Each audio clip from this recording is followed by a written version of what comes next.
OK, right. Time to get back to drawing and other things to draw with. Do you know what? I wouldn't mind betting that you've got some of these things. Felt tip pens. But don't they seem to get lost very easily? And very soon a whole set of pens will be down to just a few colours, and the colour that you want won't always be there. Well, I always keep mine together with a rubber band, and that way I can always make sure that I've got a whole set, and it's very easy to just slip them in and out when you want to use them. And if you make sure that you always put the tops on your pens, they'll last a lot longer. Good tip.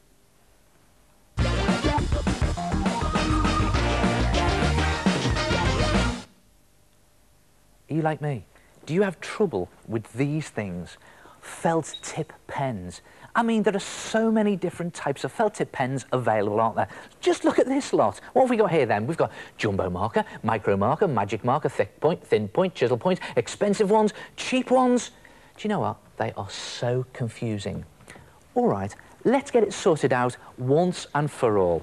Basically, there are two types of marker, permanent marker and water-based marker. So let's take the permanent marker first. As their name implies, permanent markers are permanent, which means they don't come off, which means they don't smear. So when you're doing a drawing that you've done in one colour, you can just go right across it with another colour and it doesn't smear. You don't get that horrible muddy effect.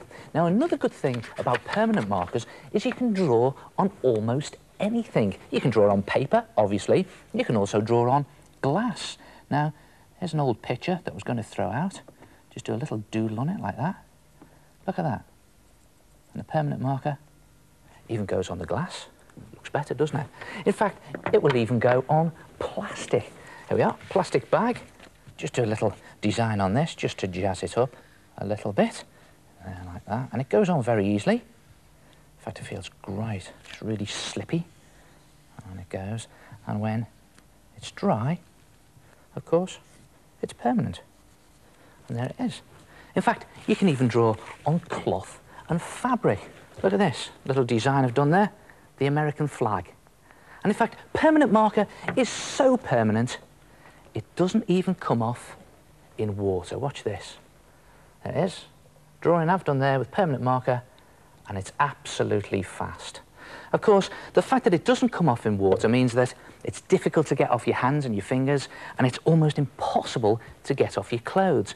On the other hand, water-based markers are very easy to get off. Now, the good thing about water-based markers is there's lots of different types available. You can get different sizes, lots of different colours, and they do tend to be a lot cheaper. And the good thing about them is you can mix the colours.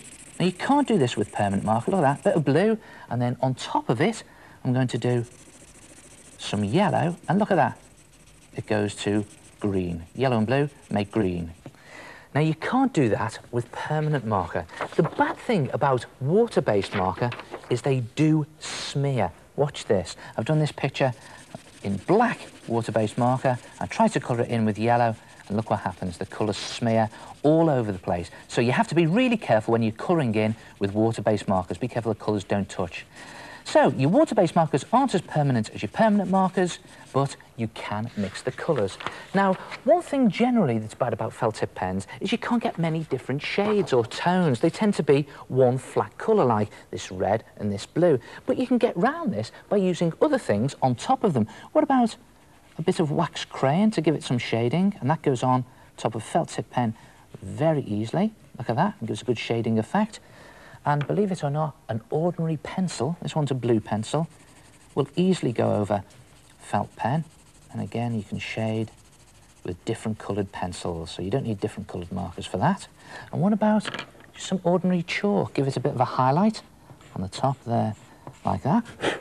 And one there, like that. Good effect, isn't it? Try it yourself. Experiment with felt tip pens.